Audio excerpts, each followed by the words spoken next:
আজ আমার প্রেমিক অরণ্য মজুমদারকে দরকার নেই, কাউন্সিলর অরণ্য মজুমদারকে ভীষণ দরকার। Please help me. ফিজিক্যাল পেনের কথা বলিনি, মানসিক যন্ত্রণার কথা বলেছি। কোনো পুরনো দুঃখ, কারো চলে যাওয়ার কষ্ট, কারোর মৃত্যু, ফেলিয়ার, এসব আর টাচই করছে না আমাকে। But I want to feel. একটা সময় ছিল শ্রেয়সী, যখন তুই নখ কাটতে গিয়ে কাঁচা নখ কেটে ফেললেও আমাকে বলতিস।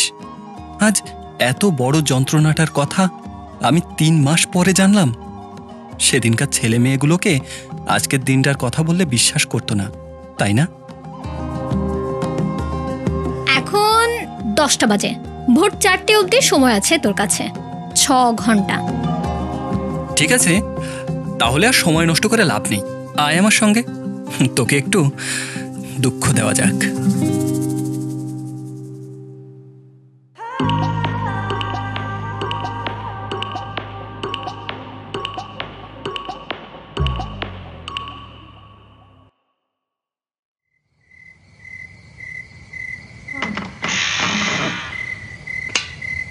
সামনের টাকমাথা লোকটার হাত ছেড়ে দিয়েই ঘরের আলোটা জ্বেলে দিল অরণ্য। চোখ তুলে দেখল লোকটার চোখের নিচে কয়েক ফোঁটা জলের বিন্দু ঝরে পড়ার অপেক্ষায় উপবৃত্তাকার হয়ে আছে। অরণ্য চোখ নামিয়ে নিল। আলোটা জ্বলে উঠতেই ঘরের পরিবেশটা একটু একটু করে শান্ত হতে লাগলো। অরণ্য মুখ তুলে হেসে বলল, কি একটু ঠিক লাগছে এখন? গগন পাইন চোখের জল মুছে মুখ নামিয়ে নিলেন। ধরা গলায় বললেন, আগের থেকে বেটার লাগছে অনেকটা। মৃদু হাসল অরণ্য। প্রত্যেকটা সিটিংয়ের পরে এই হাসিটা ওকে হাসতেই হয়। ওর নিজের অবশ্য অসুবিধে হয় না, একটু পরেই ওর নিজের ব্যাংক অ্যাকাউন্টটা স্ফীত হবে, সেইভাবেই হাসির রেখাটা একটু চওড়া হয়। অরণ্য উঠে দাঁড়িয়েছিল। গগন পাইন এগিয়ে এসে আচমকা দুহাতে ওর হাতটা খাবলে ধরল। সত্যি এ কদিন আমার ভেতরটা শেষ হয়ে গিয়েছিল। তোমার হাতে সত্যি ম্যাজিক আছে ভাই। এ কাজ কোনো সাধারণ মানুষের পক্ষে সম্ভব নয়। অরণ্য আগে খবর নিয়েছে গগন পাইনের টাকা পয়সার অভাব নেই, সরকারি অফিসে ইঞ্জিনিয়ারের চাকরি করেন, তাই দরটা একটু বেশি হেঁকেছে। ভদ্রলোক তাতেই রাজি হয়ে গেছেন। এবার যত খুশি ছেলের কথা ভাবুন, আর মন খারাপ করবে না। আর যদি করে তাহলে তো আবার চলে আসবো তোমার এখানে, তাই তো? সে আর বলতে। একটু ধাতস্থ হলেন গগন পাইন। ও হ্যাঁ, তোমার চেকটা। টেবিলের উপর পড়ে থাকা ব্যাগটা তুলে নিয়ে একটা মোটা অঙ্কের চেক এগিয়ে দেয়। এক ঝলক অঙ্কটা দেখে নেয় অরণ্য। সে যা চেয়েছিল তার থেকে কিছুটা বেশি দিয়েছেন ভদ্রলোক। কথা না বাড়িয়ে অরণ্য সেটা ড্রয়ারের মধ্যে ঢুকিয়ে রাখে। আমি এখন আসি ভাই, কেমন? আচ্ছা শুনুন, সাবধানে যাবেন আর পৌঁছে জানিয়ে দেবেন, হ্যাঁ? অরণ্য জানে পয়সাওয়ালা কাস্টমারদের হাতে রাখতে হয়, সেই সঙ্গে একটু বেশি যত্ন দেখাতে হয় তাদের প্রতি। তিনি বেরিয়ে যেতে হাতঘড়িটা সামনে এনে সময় দেখে সে। রাত 9:30 বেজেছে। এবার ঝাঁপ বন্ধ করতে হবে। উঠতেই যাচ্ছিল এমন সময় বাইরের দরজায় টোকা পড়ল। একবার ভেবে নিল অরণ্য, আজ তো আর কারো অ্যাপয়েন্টমেন্ট নেই। এ সময় আবার কে এলো? সে গলা তুলে ডাকল, ভিতরে আসুন। মুহূর্তের মধ্যে দরজা খুলে ঘরে ঢুকল একটা বছর 25 মেয়ে। মুখটা মিষ্টি, তবে লম্বায় খুব একটা বড়সড় নয়।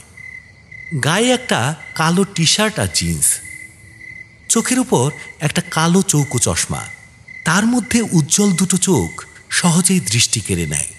মেয়েটাকে দেখে আঁতকে উঠল অরণ্য। এই তুই কি করছিস এখানে? ঢুকতেই প্রশ্নবান শুনে একটু বিরক্ত হয় মেয়েটা। কেন, তুই কি জেন্টস টয়লেট খুলেছিস নাকি যে মেয়েরা ঢুকতে পারবে না? অরণ্যের মুখ থেকে বিস্ময় ভাবটা এখনো কাটেনি। সে ভ্রু কুঁচকে বলল, যে কেউ ঢুকে পড়লে ওয়েলকাম করতে হবে নাকি? বেরো বেরো এখান থেকে। মেয়েটা কিন্তু অপমানটা গায়ে মাখে না, উল্টো এগিয়ে এসে গগন পাইন যে চেয়ারটায় বসেছিলেন তার উপর বসে পড়ে। চারপাশটা একবার চোখ বুলিয়ে নিয়ে বলে, এতদিন পর নিজের এক্স গার্লফ্রেন্ডের সাথে দেখা হচ্ছে, দুটো নরম সরম কথা বলতে হয় রে হারামজাদা। এই তুই বেরোবি না আমি দারোয়ান ডাকবো? মেয়েটা মুখ বাঁকায়। তোর অকাত আছে দারোয়ান ডাকবার? বাইরে দেখে এসেছি, বাপে খেদানো মায়ে তাড়ানো ভাইটাকে বসিয়ে রেখেছিস। আমাকে দেখে শুয়োরটা অ্যাপয়েন্টমেন্ট আছে কিনা জিজ্ঞেস করছিল, দাবড়ে চুপ করিয়ে দিয়েছি। অরণ্য মাথায় হাত রেখে কয়েক সেকেন্ড চুপ করে বসে থাকে, তারপর মুখ না তুলেই বলে, তোর তো এক্স বয়ফ্রেন্ডের অভাব নেই ভাই, আমার কাছে কি দরকার? ওই ফ্যাঁচ ফ্যাঁচে বুড়োটা কাঁদতে কাঁদতে বেরিয়ে গেল, ওর যা দরকার ছিল আমারও তাই দরকার। Shut up. গগনবাবুর ছেলে মারা গেছে 1 সপ্তাহ আগে। Try to keep some respect. তোর কি হয়েছে? 12 নম্বর ব্রেকআপ, তাই তো? Shut up. মেয়েটা মুখের উপরে এসে পড়া চুলগুলো কানের পাশে ঠেলে দেয়, তারপর বলে, আজ আমার প্রেমিক অরণ্য মজুমদারকে দরকার নেই, কাউন্সিলর অরণ্য মজুমদারকে ভীষণ দরকার। Please help me. অরণ্যের চেম্বারটার নাম সমব্যথী সাইকোলজিক্যাল কাউন্সিলিং সেন্টার। বছর 3 হলো এটাই বসছে অরণ্য। এর মধ্যেই রমরমিয়ে পসার জমিয়ে ফেলেছে। তার একটা কারণ অরণ্যের হাত যশ। লোকে বলে তার হাতে নাকি ম্যাজিক আছে। যতক্ষণ পেশেন্ট কথা বলে সে ঘরের আলো নিভিয়ে তার হাত দুটো ধরে বসে থাকে। 2 হাতের তালুর উপর আলতো করে রাখা থাকে বুড়ো আঙ্গুল। পেশেন্ট নিজের ইচ্ছামতো কথা বলে যায়, সে একটাও প্রশ্ন না করে চুপ করে শুনে যায়। তাতেই নাকি তাদের অর্ধেক সমস্যা মিটে যায়। 3টে থেকে 4টের বেশি ডেট দরকার হয় না তার। তবে তার দক্ষিণা অন্যান্য কাউন্সিলরদের থেকে প্রায় দ্বিগুণ। তেমন বড়লোক না হলে অরণ্য মজুমদারকে অ্যাফোর্ড করা মুশকিল। শালা, আমার মাথা খারাপ নাকি? টেবিলের উপরে একটা চাপড় মারে অরণ্য। এই শোন, তোর মতো বজ্জাত 2 নম্বর মেয়ে ছেলেকে হেল্প করা আর শিয়ালকে ভাঙা বেড়া দেখানো একই ব্যাপার। তাছাড়া কি বল? তাছাড়া আমি মরে গেলেও তোর হাত ধরতে পারবো না। Not in this life. এই হ্যালো হ্যালো। একটা হাত তুলে থামার ইঙ্গিত দেখায় মেয়েটা। তোর ওই ভগবানের হাত তুই তোর পেশেন্টের ব্যাক পকেটে গুজে রাখ। I don't need that. Aranya মাথা নামিয়ে নেয়। ওটাই আমার প্রসেস। লোকের দুঃখ কমাতে গেলে হাত না ধরে আমি কাজ করতে পারি না। কয়েকটা প্রেসার পয়েন্ট থাকে হাতে, ওগুলো। আমার দুঃখ কমাতে কে বলেছে তোকে? মেয়েটা কাঁধ ঝাঁকিয়ে বলে, এখন বল, তুই এখানে এসেছিস কেন? আমি এসেছি একটু দুঃখ পেতে। নির্বিকার গলায় মেয়েটি বলে। অরণ্য চেয়ার থেকে উঠে এসে মেয়েটার চেয়ারের সামনে হাঁটু গেড়ে বসে পড়ে। দেখ ভাই, দুনিয়ায় যে কোনো খারাপ জিনিসকে নিয়ে 2টো কাজ করা যায়। একটাকে রিপেয়ার করা, আর 2 তাকে টেনে ঘরের বাইরে ফেলে দেওয়া। তোর মাথাটা যেভাবে খারাপ হয়েছে তাতে ওটা বিয়ন্ড রিপেয়ার। সো টেবিলের উপর পড়ে থাকা অরণ্যর ভিজিটিং কার্ডটা তুলে নেয় মেয়েটা। সেটা অরণ্যর নাকের সামনে ধরে বলে, দেখ, এখানে লেখা আছে যে কোনো মানসিক সমস্যার সমাধান হয়। আমার সমস্যা ওটাই। I don't feel pain. মেয়েটা গম্ভীর হয়ে 2টো হাত বুকের কাছে জড়ো করে বসে। অরণ্য একটু ভরকে গেছিল, মুখ তুলে বলে, পেইন বলতে? ফিজিক্যাল পেইনের কথা বলিনি, মানসিক যন্ত্রণার কথা বলেছি। কোনো পুরনো দুঃখ, কারো চলে যাওয়ার কষ্ট, কারণ মৃত্যু, ফেলিয়ার, এসব আর টাচই করছে না আমাকে। But I want to feel. হাত বুলিয়ে কপাল থেকে ঘাম মুছে অরণ্য, তারপর আবার চেয়ারে এসে বসে। সামনের কয়েকটা কাগজ গুছাতে গুছাতে বলে, ওকে, নাও উই আর টকিং। আমার মনে হয় এর কারণ কিছু। দেখ ভাই, আমার এসব ফালতু কার্যকারণ সম্পর্ক শোনার টাইম নেই। আমি জাস্ট একটু মানসিক যন্ত্রণা ফিল করতে চাই, রাইট নাও, আজই রাতের মধ্যে। বাবা, তো হঠাৎ এত তাড়া কিসের তোর? এতক্ষণ অন্যদিকে তাকিয়েছিল মেয়েটা, এবার ফিরে তাকায় অরণ্যের দিকে। শান্ত গলায় চোখ নামিয়ে বলে, কাল আমার বিয়ে, আজ ব্যাচেলর পার্টি ছিল। বাড়িতে বলেছি বন্ধুদের সঙ্গে সারা রাত বাড়ির বাইরে থাকবো। You know, wanted to do something wild. আচ্ছা, তারপর? দেন কি, আমার জন্য nothing so wild feeling pain. কয়েক বছর হয়ে গেল আমি দুঃখে কাঁদিনি, কষ্ট পাইনি, স্লিপিং পিলস খেয়ে ঘুমাইনি। অরণ্য 2টো কনুই টেবিলের উপর রেখে শটান মেয়েটির দিকে চায়। কিন্তু লাভ কি তাতে? যেচে কষ্ট পেয়ে হবেটা কি? হবে না? চেয়ার ছেড়ে উঠে আসে মেয়েটা। সি, কাল আমি বিয়ে করে নেব একটা ছেলেকে। সুখ দুঃখ রাগ জেলাসি সব ভাগ করে নেব। এমন একটা সম্পর্ক যাতে একটা মানুষ কখনো কোনো কারণে দুঃখই পায় না। দেখ, তোর মনে হয় সেটা আদৌ ওয়ার্ক করবে? অরণ্য সমস্ত মুখ জুড়ে একটা চাপা হাসি খেলে যায়। ওয়েল, বয়স বাড়তে থাকলে আমাদের জীবন থেকে আস্তে আস্তে এত মানুষ সরে পড়ে যে মানুষের চলে যাওয়ার কষ্টটা ফিকে হয়ে যায়। কিন্তু কিন্তু কি? আমি আমি জানি না সেটা এক রাতের মধ্যে কিভাবে ফিরিয়ে আনতে হয়। ওর টেবিলের উপর হাত রাখে মেয়েটা। I don't know how, but তোমাকে এটা করতেই হবে mister Majumdar. You have to help me. পারবো না, আমার না তোর উপর কোনো মায়া দয়া নেই। তুই দূর হয়ে যা, যা। যে জিনিসটার উপরে দয়া মায়া আছে সেটাও আমার কাছে আছে। কয়টা সিটিং লাগে তোর? 2, 5টা, 10টা? দেখ দেখ দেখ, এভাবে I will leave you 10 times to do it in one night. তুই জানিস আমার টাকা পয়সার অভাব নেই। কি যেন ভাবে অরণ্য। প্রস্তাবটা মন্দ নয়, এক রাতের হ্যাপা। যেভাবেই হোক মানসিক কষ্ট দিতে হবে একটা বছর 25-এর মেয়েকে। নানা জাতের টেকনিক জানা আছে অরণ্যর, তবে কাজটা সহজ হবে বলে মনে হয় না। সে মুখ তুলে বলে, ওকে ডান, বাট টাকাটা আমার অ্যাডভান্স চাই। তোর মতো 2 নম্বর মেয়ে ছেলেকে আমি বিশ্বাস করি না। মোবাইলটা হাতে নিয়ে টাকা ট্রান্সফার করে মেয়েটা। অরণ্য চেক করে নেয়, হ্যাঁ, মোটা টাকা ঢুকেছে তার ব্যাংক অ্যাকাউন্টে। এখন 10টা বাজে, ভোর 4টে অবধি সময় আছে তোর কাছে। 6 ঘন্টা। ঠিক আছে, তাহলে আর সময় নষ্ট করে লাভ নেই। চেয়ার ছেড়ে উঠে পড়ে অরণ্য। মেয়েটার হাত ধরে টান দেয়। আয় আমার সঙ্গে, তোকে একটু দুঃখ দেওয়া যাক। অরণ্যর সঙ্গে শ্রেয়সীর প্রেম ছিল বছর 4। কলেজ লাইফের লাস্ট ইয়ার থেকে শুরু। বেশ জমে উঠেছিল প্রেমটা। দুজনের ভুবনে অন্য কিচ্ছু ছিল না। দুজনেই গল্পের বই পড়তে ভালোবাসত। গান বাজনার শখও ছিল। অরণ্যর আগেও শ্রেয়সীর এক্স বয়ফ্রেন্ডের সংখ্যা নেহাত কম নয়। তবে তাদের মধ্যে অরণ্যর সঙ্গে প্রেমটা কেন যে এত বাড়াবাড়ি রকম বেড়ে উঠেছিল তা শ্রেয়সী নিজেও জানে না। এমনিতেই তারা প্রেমের লঞ্জিভিটির বেশিরভাগটাই ঝগড়া করে কাটিয়েছে। সে তুলনায় চুমু খেয়েছে 12-10। যেসব জায়গায় ওদের দেখা হতো তাতে অত চুমুর সুবিধা ছিল না, তবে ঘুরেছে প্রচুর। একসঙ্গে বড় বাজারে পুজোর জামাকাপড় কিনতে গেছে। কলেজ থেকে বেরিয়ে পুকুর ধারে বসে মাছ ধরা দেখেছে। কখনো বাইকে করে শহর থেকে বেশ কিছু দূর গিয়ে অজানা কোনো গুমটি দোকানে চা আর ডিম টোস্ট খেয়ে বাড়ি ফিরে এসেছে। ঝমঝমে বৃষ্টিতে উত্তর কলকাতার ঘিঞ্জি বাড়িঘরের ফাঁকে এক চিলতে গলির মধ্যে দিয়ে হেঁটেছে। হ্যাঁ, সেখানেই খেয়েছিল একটা চুমু। শহর কলকাতা তখন স্যাঁতস্যাঁতে বৃষ্টির দুপুরে খিচুড়ি গলধকরণ করে দুপুরের ঘুমে মজেছে। ঠিক সেই সময় পটুপাড়ার কোনো গলিতে ছেঁড়া গামছা আর শুকতে দেওয়া চটের বস্তার আড়ালে শ্রেয়সীর কপালের চুল বেয়ে বৃষ্টির ফোঁটা এসে পড়েছে অরণ্যের বুকে। সেদিনগুলো হারিয়ে গেছে মাস 6 আগে। দিনগুলোর ধারও কমে এসেছে এখন। ওরা দুজনেই মানিয়ে নিয়েছে। বিধাননগর পেছনে ফেলে একটা বাইকে করে ছুটে চলেছে দুজন। ঘড়ির কাঁটা 10:30টার দিকে ঢলে পড়েছে। শ্রেয়সী বাইকের পেছনে বসেছিল। অরণ্যর পিঠে একটা টোকা দিয়ে বলল, এই, তোর প্ল্যানটা কি রে? মানে কোন পথে এগোতে চাইছিস বলতো? স্টেশন, যেখানে প্রথম দেখা হয়েছিল আমাদের। ধুর, ভুল করছিস। ওসব জায়গায় কি কোনো লাভ নেই। আমার তোকে নিয়ে কোনো ফিলিংসই নেই। কাকে নিয়ে আছে?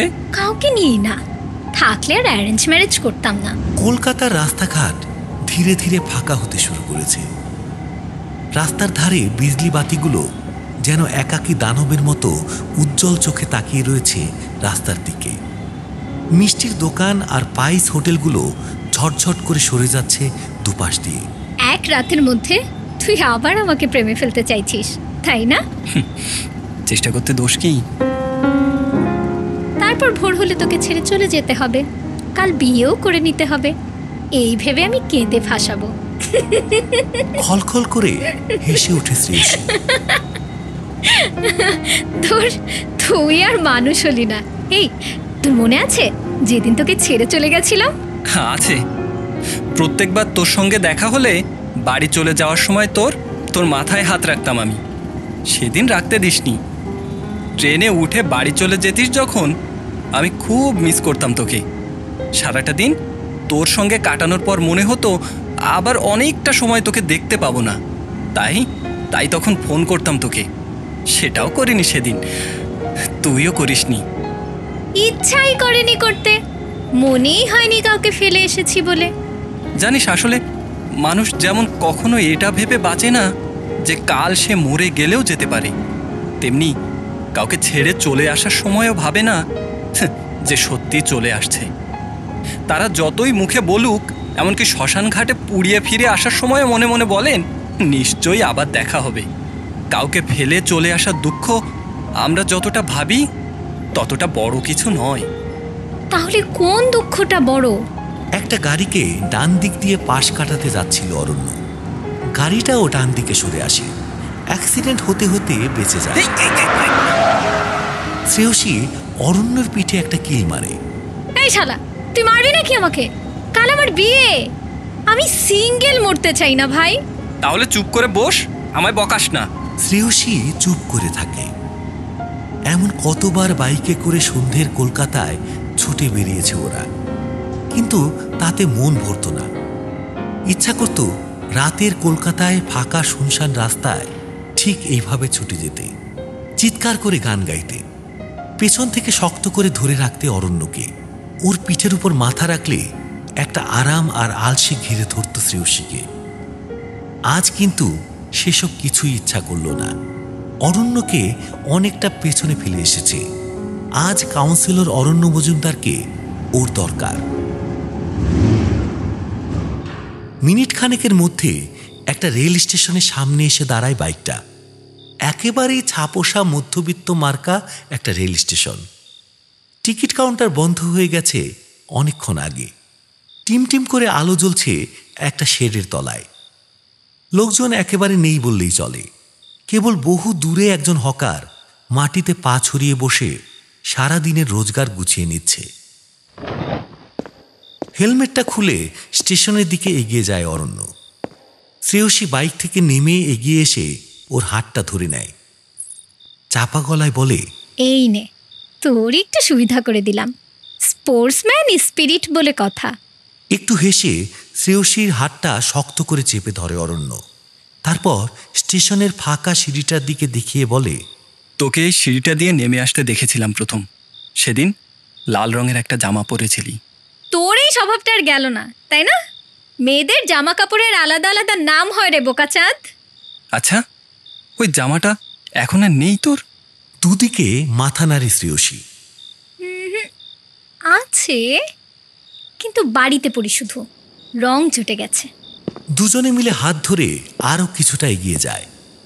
রাতের হাওয়ার ঘোর বেড়ে উঠছে ক্রমশ। মিহি একটা কাতুরে ভাব আছে তাতে, যেন সেও ছোটাছুটির পাট চুকিয়ে নিরাপদ আশ্রয়ে ঘুমিয়ে পড়তে চায়। ফাঁকা প্ল্যাটফর্মে এসে দাঁড়ায় দুজনে।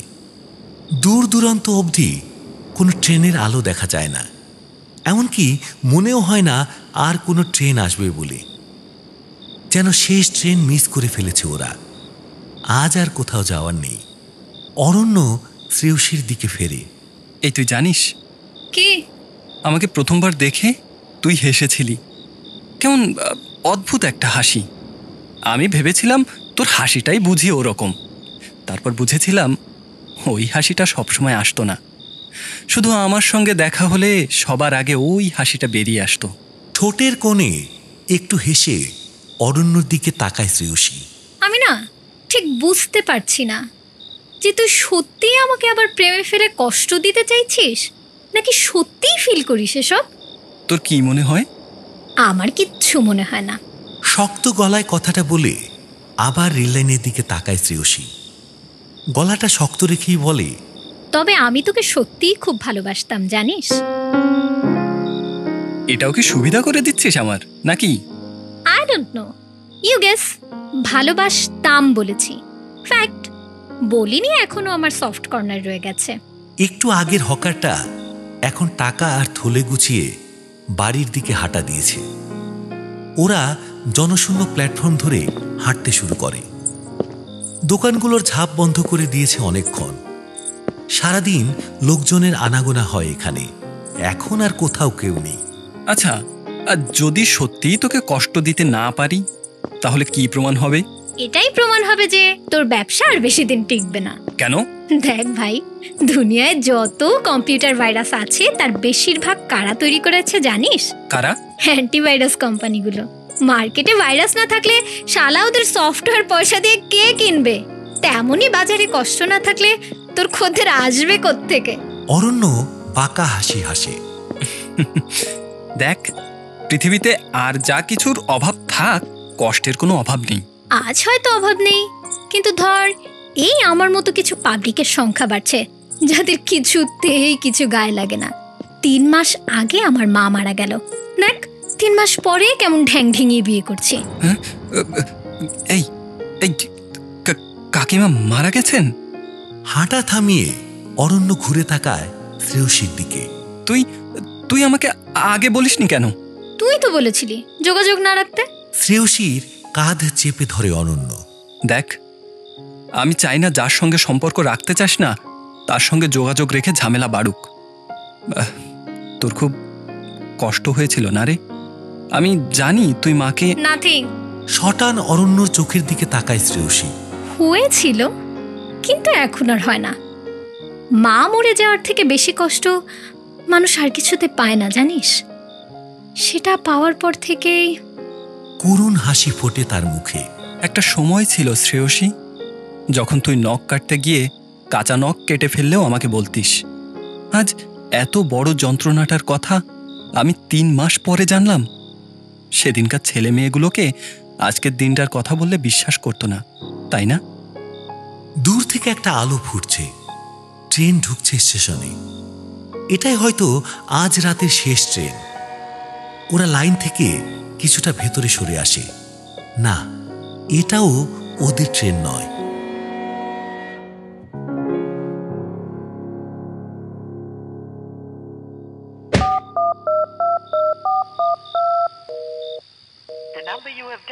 নাম্বারটা ডায়াল করেই যাচ্ছেন সুবীর।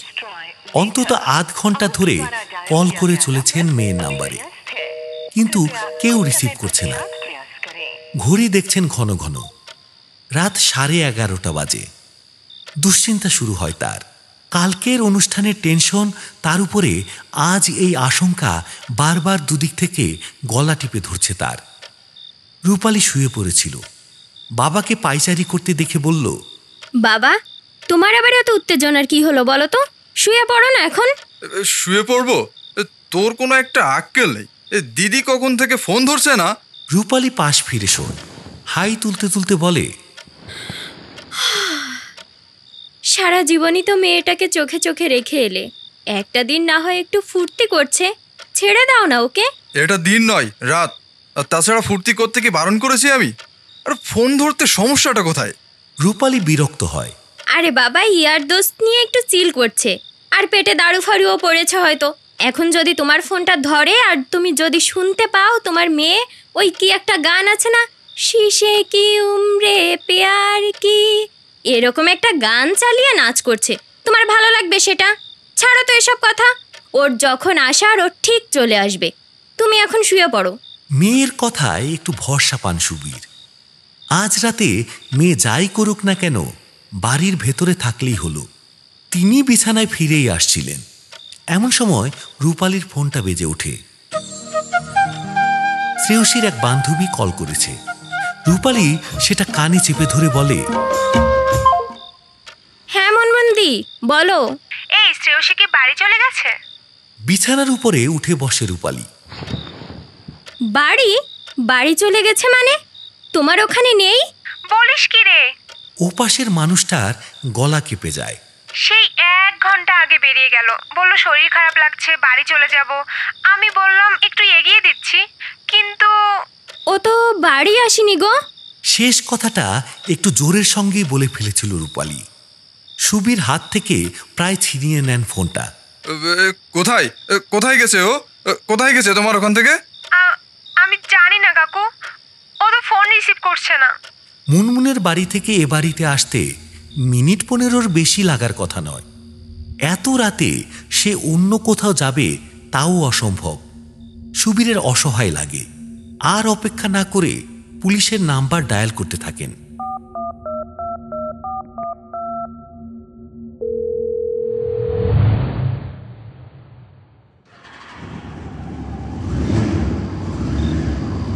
গঙ্গার ধারের রাস্তাটা দিয়ে ছুটে চলেছে বাইকটা।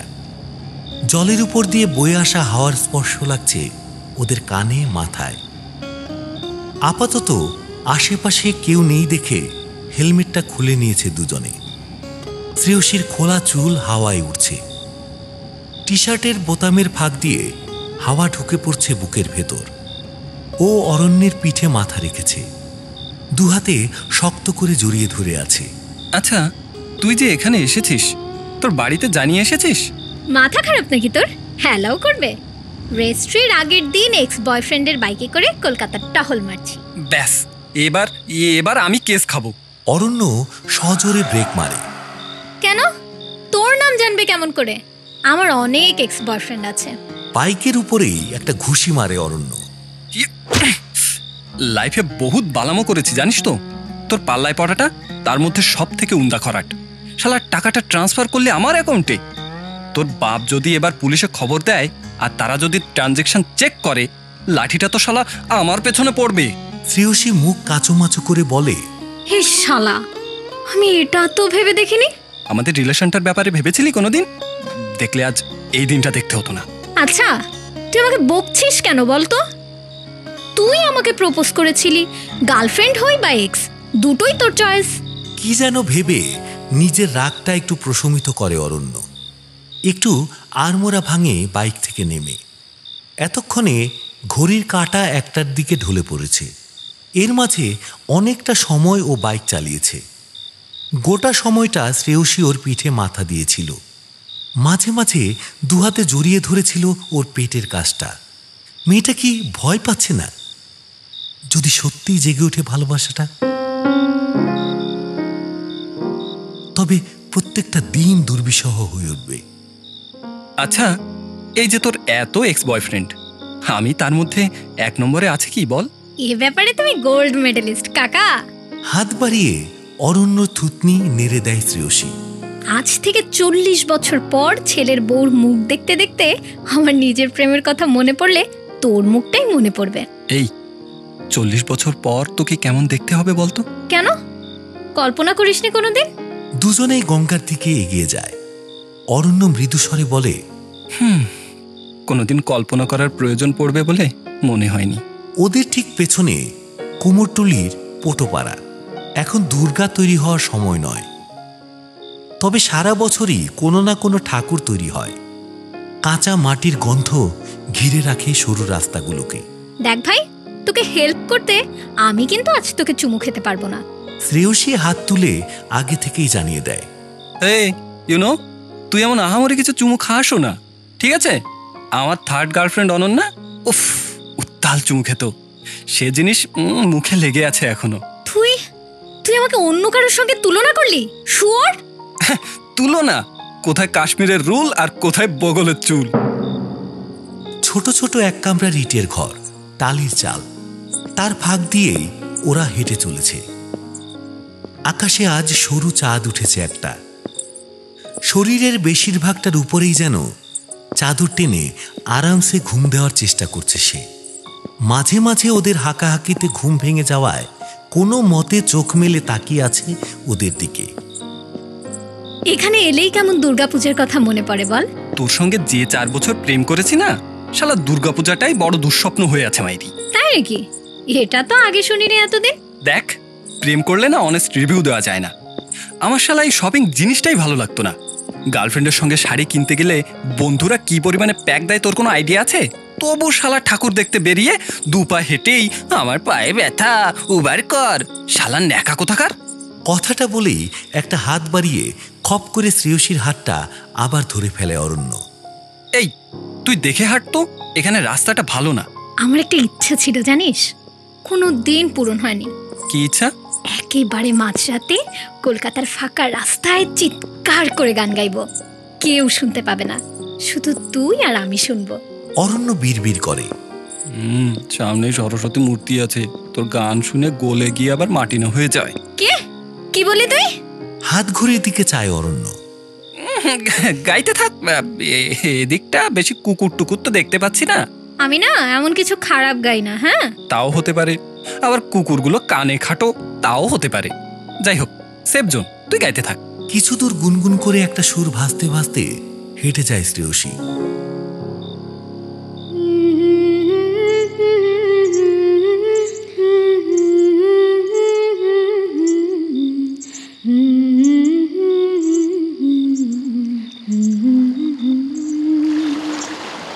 ঘরবাড়ি পেরিয়ে একটা ফাঁকা জায়গায় এসে পড়ে। এখান থেকে গঙ্গা অনেকটা কাছে। গুনগুন সুরটা ধীরে ধীরে কথার রূপ নেয়। जब कोई बात बिगड़ जाए, जब कोई मुश्किल पड़ जाए, तुम देना साथ मेरा ओ हमनवा, तुम देना साथ मेरा ओ हमनवा। গান থামিয়ে সে হঠাৎ জিজ্ঞেস করে, এই হামনাও মানে কি রে? সোলমেট মনে হয়। আমরা সোলমেট ছিলাম কখনো? অরণ্য উত্তর দেয় না। শ্রেয়সী বাকি গানটা গাইতে থাকে। ओ चांदनी जब तक रात देता है हर कोई साथ, तुम भी अगर अंधेरों में ना छोड़ना मेरा हाथ, ना कोई है ना कोई था जिंदगी में तुम्हारे सिवा, तुम देना साथ मेरा ओ हमनवा, तुम देना साथ मेरा ओ हमनवा। গঙ্গার হাওয়া উড়ে এসে বয়ে নিয়ে যায় গানের সুরটাকে দূর থেকে দূরান্তে। অরণ্যর মনের কোণে কোথায় যেন একটা ব্যথা চাপা পড়েছিল, সেটা আজ এই সুর মেশানো হাওয়ার দাপটে বের হয়ে আসে। ওর ভীষণ ইচ্ছে করে ঠিক এই মুহূর্তে শ্রেয়সীকে জড়িয়ে ধরতে। এখনো যদি সেভাবে চেপে ধরে বলতে পারে, আমি তোকে কোথাও যেতে দেব না, তুই আমার কাছে এই নদীটার মতো, যে চাইলেও কোনোদিন শহরটাকে ছেড়ে চলে যেতে পারবে না। তুই পোটপাড়ায় তৈরি হওয়া কাঁচামাটির মূর্তির মতো, যে নিজের ইচ্ছায় কোথাও চলে যেতে পারে না। তুই চলে গেলেও তো থেকে যাবি, তাই থেকেই যা বরঞ্চ। তাহলেও কি মত পাল্টাবে না শ্রেয়সী? এতক্ষণ ওর বাবা কি পুলিশে জানিয়েছে? পুলিশ কি খুঁজছে ওদের? ও নিজের ফোনটা সুইচ অফ করা। শ্রেয়সীর মুখের উপরে আলো এসে পড়েছে, সেদিকে এক দৃষ্টে চেয়ে থাকে। বুকের ভেতর জমাট বাঁধা জোনাকিরা আজ রাতের শেষেই মরে যেতে চায়। তারা আরো খানিকটা আলো দিয়ে যেতে চায়। কথাগুলো বলবে শ্রেয়সীকে, আজ তো বাধা নেই কিছু। দেখছিস কি হা করে? যতদিন প্রেম করেছি এমন করে তো দেখনি চাঁদ। শ্রেয়সী ভ্রু তুলে জিজ্ঞেস করে। তখন মনে হয়নি যে আর দেখতে পাবো না। শ্রেয়সীর একটা হাত নিজের দুটো হাতের মাঝখানে সে রাখে, ওর মুখের কাছে মুখটা নিয়ে আসে। এই, আমি চুমুটুমু খাবো না কিন্তু। আমার খুব কষ্ট হয় জানিস। কিসের? আমাকে হারিয়ে? না, আরো অনেক কিছু আছে কষ্ট পাওয়ার মতো। রোজ এতগুলো মানুষের যন্ত্রণা শুনতে হয়, তাদের কষ্টগুলোকে নিজের বুকের মাঝে টেনে আনতে হয়। কারো মৃত্যু, কারো বিচ্ছেদ, দিনের পর দিন নিজের বাড়িতে ধর্ষিত হওয়ার কষ্ট কুড়ে কুড়ে খায় কাউকে। আবার কেউ কেউ ভীষণ একা। আমার খুব ক্লান্ত লাগে মাঝে মাঝে। আমি যতদিন ছিলাম ততদিন কষ্ট হতো না তোর? দু হাতে শ্রেয়সীকে আঁকড়ে ধরে অরণ্য। শ্রেয়সী, জীবনে কেউ থাকলে আমাদের কষ্ট কম হয় না, শুধু না থাকলে সেগুলো উজাড় করে দেওয়ার মতো কেউ থাকে না। কেউ নেই তোর, তাই না? শ্রেয়সীর মুখের উপর ছায়া ঘনিয়ে আসে। তোকে ফেলে এসেছিলাম যখন, তখন তোর সবকিছু সাজিয়ে দিয়ে আসিনি। আমাকে ক্ষমা করে দিস ভাই। দুটো হাত দিয়ে অরণ্যকে জড়িয়ে ধরে শ্রেয়সী। অরণ্য প্রথমে একটু আপত্তি করার চেষ্টা করে, কিন্তু পর মুহূর্তে বুঝতে পারে শ্রেয়সী ওর বুকে আশ্রয় নিচ্ছে না। দুটো হাতের মাঝে একটা ছায়াতে জড়িয়ে নিচ্ছে অরণ্যকে। জলো সনসনে হাওয়ার ঝাপটায় ওদের শরীর ভিজে যায়। গঙ্গার বিস্তৃত জলরাশি ঘুরে ফিরে ফিরে আসতে থাকে একটু আগে শ্রেয়সীর গাওয়া গান।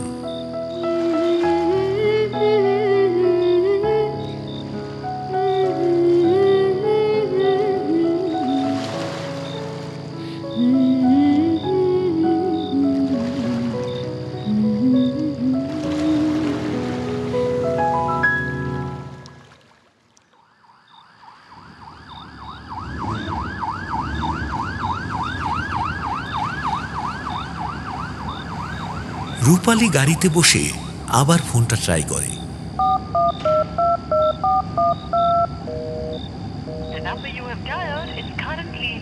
Phone switch off.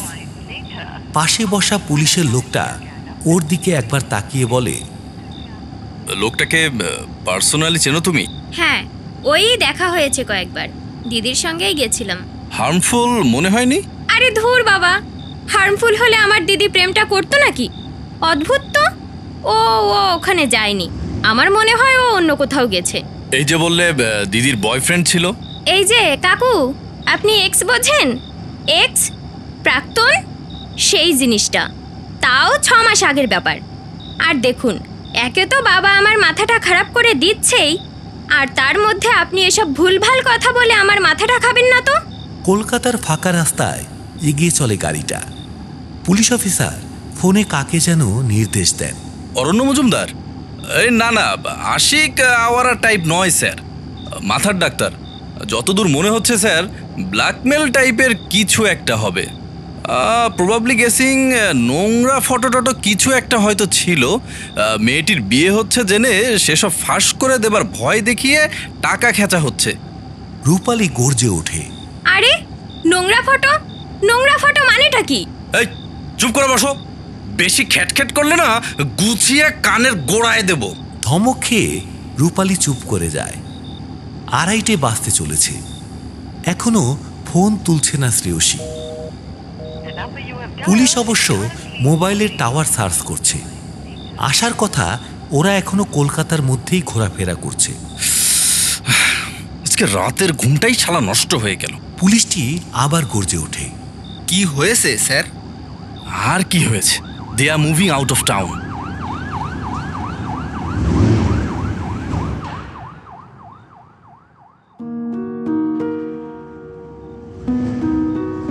উফ, আমার যে গ্রামের দিকটা কি ভালো লাগে। খুশিতে ডগমগ করে ওঠে শ্রেয়সী। বাইকের উপরে বসে দুটো হাত দুদিকে ছড়িয়ে দেয়, যেন ডানা মিলে উড়ে যেতে চায় আকাশের গায়ে ভাসন্ত 4টার দিকে। এখন সেটা খানিক মেঘে ঢাকা পড়েছে। আজ অদ্ভুত একটা রাত, থেকে থেকে যেন রূপ বদলে ফেলছে আকাশটা। যেতে যেতে একদিকে নির্দেশ করে অরণ্য, ওই কাকতাড়ুয়াটা দেখেছিস? তাকিয়ে আছে তোর দিকে। শ্রেয়সী মুখ ভেঙায়, তা তো আছে। বলতে চাইছে, এই কোন আবালের বাইকের পেছনে যাচ্ছিস রে মা, নেমে পড়। 80 কিলোমিটার বেগে ছুটে চলেছে বাইকটা। দুদিকে খোলা মাঠ আর ধান ক্ষেত পড়ে আছে। হাওয়ার স্রোত যেন উন্মাদ হয়ে গেছে। বারবার ভেজা ঝাপটা দিয়ে ওদের নামিয়ে আনতে চাইছে দুপাশের মাঠের উপর। শ্রেয়সী শক্ত করে ধরে আছে অরণ্যকে, মুখ চেপে ধরেছে ওর পিঠের উপর। হ্যাঁ রে, আমার প্রোগ্রেস কত দূর? একটু ভালোবাসার ফিলটিল আসছে না? আসছে, but that's not the point. ভালোবাসা আমার আসে না তা তো আমি বলিনি। আমি বলেছি ছেড়ে যেতে কষ্ট হবে না। ছেড়ে যাওয়াটা আমার অভ্যাস হয়ে গেছে। বটে। কতক্ষণ ধরে বাইক চালাচ্ছে অরণ্য জানে না। শুধু সময় কেন, আশেপাশে পৃথিবীতে কোথায় কি ঘটে চলেছে তার কোনো কিছুই খেয়াল নেই ওর। ও জানে রাতের শেষে চলে যাবে শ্রেয়সী চিরকালের মতো। তাও এই মুহূর্তটাকে খারাপ লাগছে না ওর। ভালোবাসা আসলে কোনো অজানা ভাষার গানের মতো, যার মানে বোঝা যায় না, শুধু অনুভব করা যায়। আরও বেশ কিছুক্ষণ সেইভাবেই বাইক চালানোর পর একটা জায়গায় এসে গতি কমে আসে বাইকটার। এখানেও দুপাশে ফাঁকা মাঠ ছাড়া আর কিচ্ছু নেই। কেবল রাস্তার ধারে একটা একচিলতে বাস স্ট্যান্ড করা আছে, একটা ছাউনি, বাঁশের খুঁটি, নিচেতে সিমেন্ট করা, ব্যাস এইটুকুনি। দিনে 2-4টে দূরপাল্লার বাস ছাড়া আর কিছু দাঁড়ায় না এখানে। আশেপাশে জনপ্রাণীর চিহ্ন দিনের বেলাতেই থাকে না, রাত তো দূরের কথা। তবে বাস স্ট্যান্ডের লাগোয়া একটা গুমটি চায়ের দোকান আছে। ওই একটি দোকান যেন একটা কুম্ভ হয়ে নগর সভ্যতার অস্তিত্ব টিকিয়ে রাখতে চাইছে। দোকানটা বেশিরভাগ দিনই খোলা থাকে না।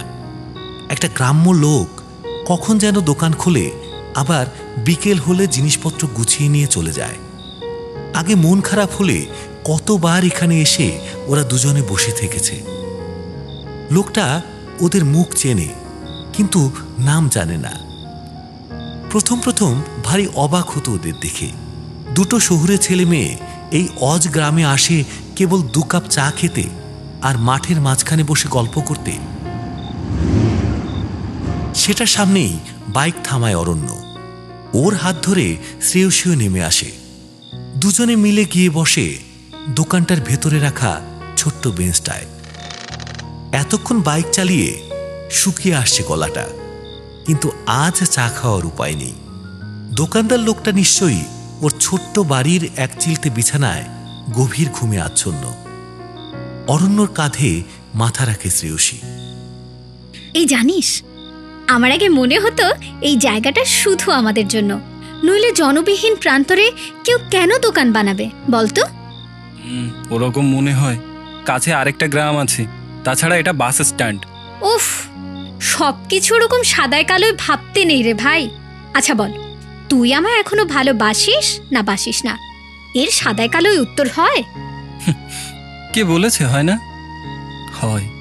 আর হ্যাঁ, ভালোবাসি এখনো। ধুর, তুই টাকা নিয়েছিস বলে এসব বলছিস। শোন, কটা টাকার জন্য নিজেকেও অন্তত এসব ভাবাস না। আমি আজ চলে যাওয়ার সময় ভীষণ কষ্ট হবে তোর। তাহলে কি ভাববো? কি যেন এক ঘোর লেগেছে শ্রেয়সী। সে জড়ানো গলাতেই বলতে থাকে, ভাববি একটু পরে ভোর হবে, লোকটা এসে দোকান খুলবে, লোকটার দোকানে অনেক ভিড় হবে। আমরা আর কখনো মন খারাপ হলে এসে বসবো না এখানে। আমি আসতে পারি, আমার বাধা কোথায়? ওর মুখের দিকে তাকায় শ্রেয়সী। আমাকে ছাড়া এখানে আসতে কষ্ট হবে না তোর? হবে। দেখ, কষ্ট অত খারাপ জিনিস নয়। না পেলে আবার লোক ভাড়া করে লাখখানেক টাকা খরচ করতে হবে।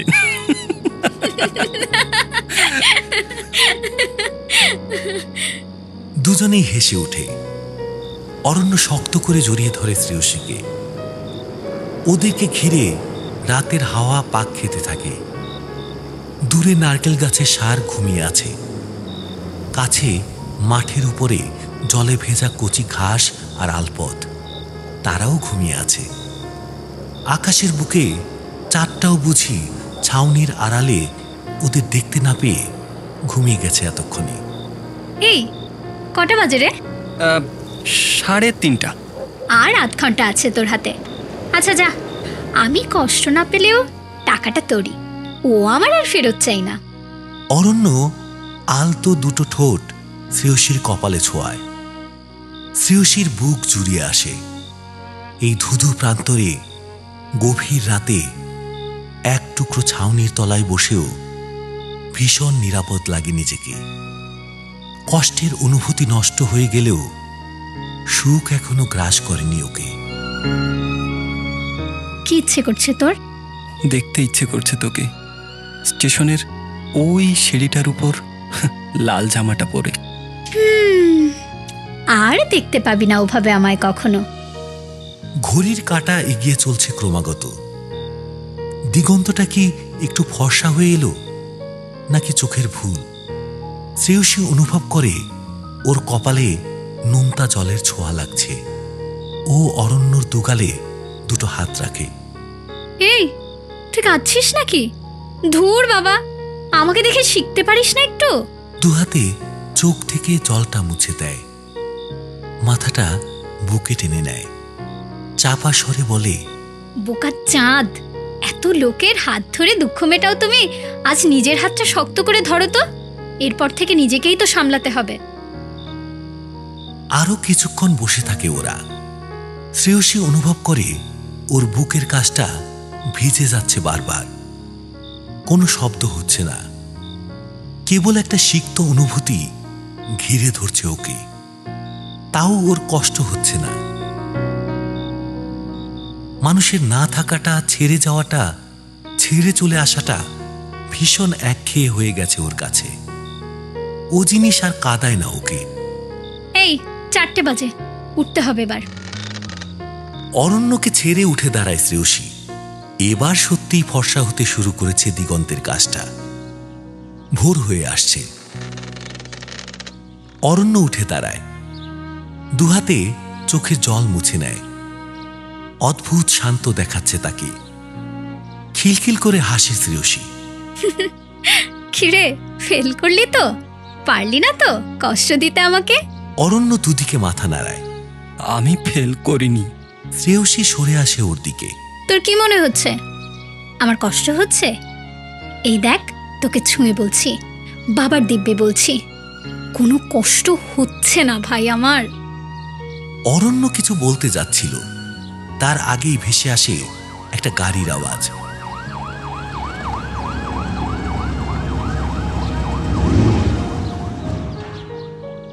সেটা এসে দাঁড়িয়েছে রাস্তার উপরে, পুলিশের গাড়ি।